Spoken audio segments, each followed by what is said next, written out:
మన టాలీవుడ్‌కి సంబంధించిన senior actors కెరియర్‌లో ఉన్న అతి పెద్ద డిజాస్టర్స్ కోసం ఆల్రెడీ ఒక వీడియో చేశాం. హోప్ సో మీరు ఆల్రెడీ ఆ వీడియో చూసారని అనుకుంటున్నా. ఒకవేళ చూడకపోతే ప్రాబ్లమ్ లేదులెండి. వీడియోని ఎండ్ కార్డ్స్‌లో ఇస్తాను. మిస్ అవ్వకుండా చూసేయండి. ఇప్పుడు ఈ వీడియో ఏంటంటే ప్రెజెంట్ మన స్టార్ యాక్టర్స్ కెరియర్‌లో ఉండే బిగ్గెస్ట్ డిజాస్టర్స్ కోసం మాట్లాడుకోబోతున్నామన్నమాట. పాయింట్ అర్థమైంది కదా!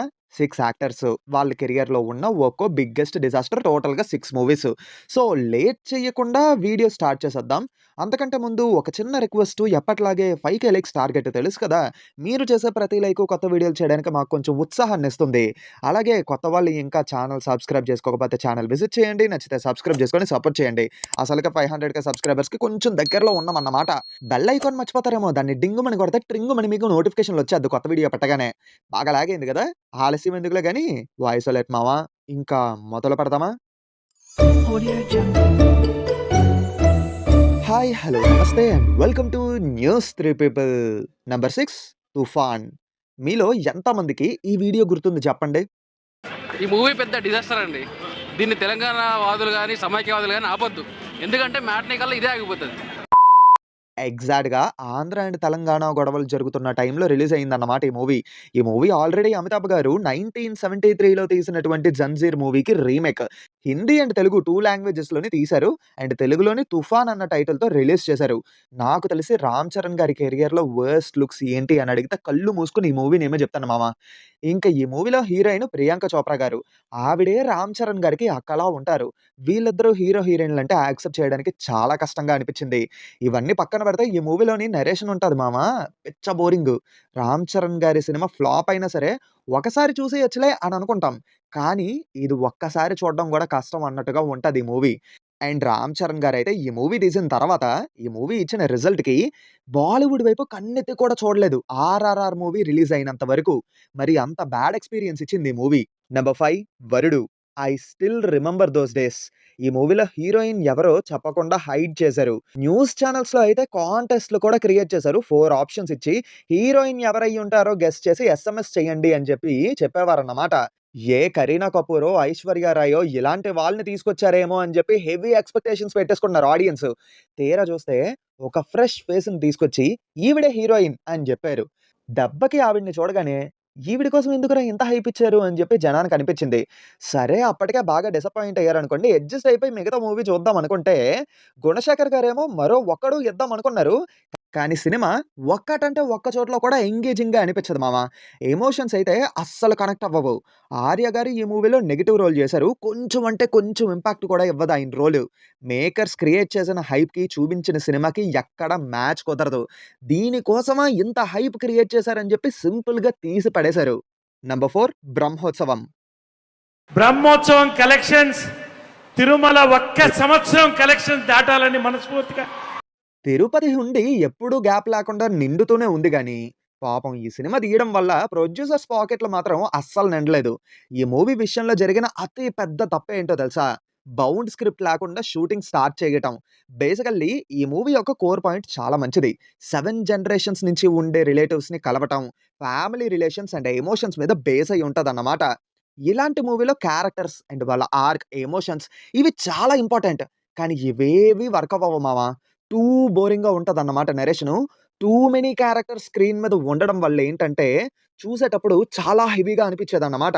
ఈ సినిమా మొత్తంలో 'రావు రమేష్' గారి క్యారెక్టర్ తప్పితే ఏ క్యారెక్టర్‌కి కూడా మనం కనెక్ట్ అవ్వం. ఈవెన్ 'మహేష్ బాబు' గారి క్యారెక్టర్‌తో సహా. అంతటి బోరింగ్ నరేషన్ వల్ల సినిమా బాగా చిరాకు తెప్పించింది. అందుకనే ఆడియన్స్ పిచ్చ లైట్ తీసుకున్నారు. అండ్ 'మహేష్ బాబు' గారు కూడా అప్పటినుంచి బౌండ్ స్క్రిప్ట్ లేకపోతే షూటింగ్‌కి వచ్చే ఛాన్స్ లేదని చెప్పి గట్టిగా కూర్చోవడం మొదలుపెట్టారు. వీడియో మధ్యలో అంతరాయానికి క్షమించాలి. మన ఫ్యాక్ట్స్ ఛానెల్‌ని ఇంకా ఎవరైనా సబ్స్క్రైబ్ చేసుకోకపోతే ఛానెల్ లింక్ కామెంట్స్‌లో పిన్ చేసి పెడతాను. సో, సబ్స్క్రైబ్ చేసుకొని సపోర్ట్ చేయండి మామ. మీరు కాకపోతే ఎవరు సపోర్ట్ చేస్తారు చెప్పండి? ఇంక మనం మన వీడియోలోకొచ్చేద్దాం. నంబర్ 3 శక్తి. ఇందులో కనిపించేది మీరింతవరకు చూడనిది. కరెక్టే. ఇంతకు ముందు చూడలేదు. ఇకపై కూడా చూడమేమో. అంత పెద్ద కళాఖండం ఇది. ఈ మూవీ రిలీజ్ అయ్యే టైంకి మన తెలుగులోనే కాస్ట్‌లీయెస్ట్ మూవీ ఇది. 'మగధీర' అని కొట్టేస్తుందేమో అన్నంత హైప్ క్రియేట్ అయ్యింది. కట్ చేస్తే ఏప్రిల్ 1ని రిలీజ్ చేసి ఆడియన్స్‌ని ఏప్రిల్ ఫూల్స్ సందర్భంగా ఫూల్ చేసి పడేశారన్నమాట. ఈ మూవీ కోసం నేను ఎక్కువ చెప్పను మామ. ఒక బెస్ట్ ఎగ్జాంపుల్ చెప్తాను. ఎంత పెద్ద రాడో చెప్పడానికి ఈ ఒక్క ఎగ్జాంపుల్ చాలు. 1980స్ ఆ టైంలో ఈజిప్ట్ పిరమిడ్స్‌లో ఒక బ్యాచు భారతదేశంలో ఉండే శక్తి పీఠాలని నాశనం చెయ్యాలని చెప్పి మొత్తం అందరూ కలిసి గుర్రాలేసుకొని 1980స్‌లోనే భారతదేశంలోకి వచ్చేస్తారన్నమాట. Once again I want to remember you the year 1980స్. మామ నాకు అర్థం కాక అడుగుతాను. ఆర్మీ, నేవీ వీళ్ళెవ్వరు లేరా? గుర్రాలేసుకొని మరీ వచ్చేసారు భారతదేశంలోకి. మరీ ఇంత చిన్న లాజిక్‌ని ఎలా మిస్ చేశారు మెహరన్న నాకు అర్థం కావట్లేదు. యాక్చువల్లీ ఏంటంటే 'మిషన్ ఇంపాసిబుల్' రేంజ్‌లో ఒక యాక్షన్ స్టోరీ రాసుకున్నారట మన మెహరన్న. అంటే హోమ్ మినిస్టర్ కూతుర్ని కాపాడడానికి సీక్రెట్‌గా ఒక కమాండో వెళ్తాడు. అండ్ సో తనని సేవ్ చేయడమే తన మోటివ్ అన్నమాట. కాకపోతే అశ్విని దత్ గారు డివోషన్‌ని యాడ్ చేద్దామని చెప్తే యాడ్ చేశారట. అది మామ. ఇంతకంటే ఎక్కువగా ఈ మూవీ గురించి చెప్పడం నా వల్ల గాదు. ఇప్పటికి కూడా 'శక్తి' మూవీని గుర్తు చేసుకుంటే పాపం ఎన్టీఆర్ గారి ఫ్యాన్స్ రియాక్షన్ ఇది. అది కథ కాదమ్మా, పీడకల. ఎప్పుడు తలుచుకోకూడని పీడకల. నంబర్ 2 'అజ్ఞాతవాసి'. నాకు తెలిసి ఈ సినిమాలో కళ్యాణ్ గారి నట విశ్వరూపం చూస్తారు మీరు. నిజం చెప్పాలంటే 'పవన్ కళ్యాణ్' గారి కెరియర్‌లో వీకెస్ట్ పెర్ఫార్మన్స్ ఈ మూవీలోనే చూసాను నేను. యాక్చువల్లీ ఈ మూవీలో కోర్ పాయింట్ బాగానే ఉంటది. కొన్ని సీన్స్ కూడా మంచిగానే ఉంటాయి. Production quality, BGM, songs, Trivikram గారి డైలాగ్స్ ఇవన్నీ ఉన్నాయి. కానీ అయినా సరే సినిమా దొబ్బేయడానికి రీజన్ ఏంటో తెలుసా? అనవసరమైన ఇరిటేటింగ్ సీక్వెన్స్‌లు, కామెడీ, చిరాకు తెప్పించే ఫీమేల్ లీడ్స్, వాళ్ళతో ఉండే సీన్స్, నాన్ సింక్‌లో వచ్చే పాటలు. మరీ దారుణమైన విషయం ఏంటంటే పాటల్లో కనీసం లిప్ సింక్ ఉండదు. అప్పుడేంటంటే 'పవన్ కళ్యాణ్' గారు సినిమాలు ఆపేస్తానని చెప్పి ఫిక్స్ అయ్యారన్నమాట. పైగా అది ఆయనకి లాస్ట్ మూవీ మాత్రమే కాదు 25th మూవీ కూడా. భయంకరమైన హైప్ ఉంది మూవీకి.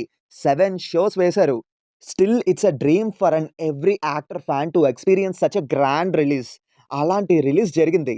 But completely a lost opportunity. పొర్రపాటున ఈ సినిమాకి గాని పాజిటివ్ టాక్ వచ్చుండుంటే ఇండస్ట్రీ రికార్డులన్నీ ఎగిరిపోయి ఉండేవి. అన్‌ఫార్చునేట్‌లీ త్రివిక్రమ్ గారు పూర్తిగా దెబ్బేసేసారన్నమాట. ఈ సినిమా చూసి ఫస్ట్ టైమ్ త్రివిక్రమ్ గారంటే నమ్మకం పోయింది జనానికి. లైఫ్లో ఫస్ట్ టైం నీ మీద కోపం వస్తుంది. అలాంటి ఒక బ్యాడ్ ఎక్స్‌పీరియన్స్ ఇచ్చారు ఈ మూవీతోని. Finally number 1 Radhe Shyam. ట్రైలర్‌లో షిప్ సీక్వెన్స్ చూసిన తర్వాత ర్యాంప్ రాధా, రాధా కెమెరాన్ అని చెప్పి పొగడటం మొదలుపెట్టారు. సినిమా చూసిన తర్వాత రాడ్ దింపావు కదా రాధా అని చెప్పేసి ఏడవటం మొదలుపెట్టారు. యాక్చువల్లీ ఈ మూవీలో కోర్ పాయింట్ నాకు బాగా ఇష్టం మామ. నాకిప్పటికీ అనిపిస్తూ ఉంటుంది. This film deserves a second chance with a better presentation. అందుకే ఈ మూవీకి నా వెర్షన్‌ని రెడీ చేసి మన ఛానెల్‌లో ఆల్రెడీ ప్రీవియస్‌గా ఒక వీడియో చేశా. తప్పకుండా చూడండి. మీకు బాగా నచ్చుతుంది. వీడియో లింకు ఎండ్ కార్డ్స్‌లోని అలాగే డిస్క్రిప్షన్‌లో కూడా ఇస్తాను. అయితే ఈ మూవీ మిస్‌ఫైర్ అవ్వడానికి మేజర్ రీజన్ ప్రభాస్ గారి లుక్స్ మామ. మేజర్‌గా అదే బిగ్గెస్ట్ మిస్‌ఫైర్ అయ్యింది. ఇంకా సెటప్ చేసిన ఏ పాయింట్ కూడా సరైన పే ఆఫ్ ఉండదు.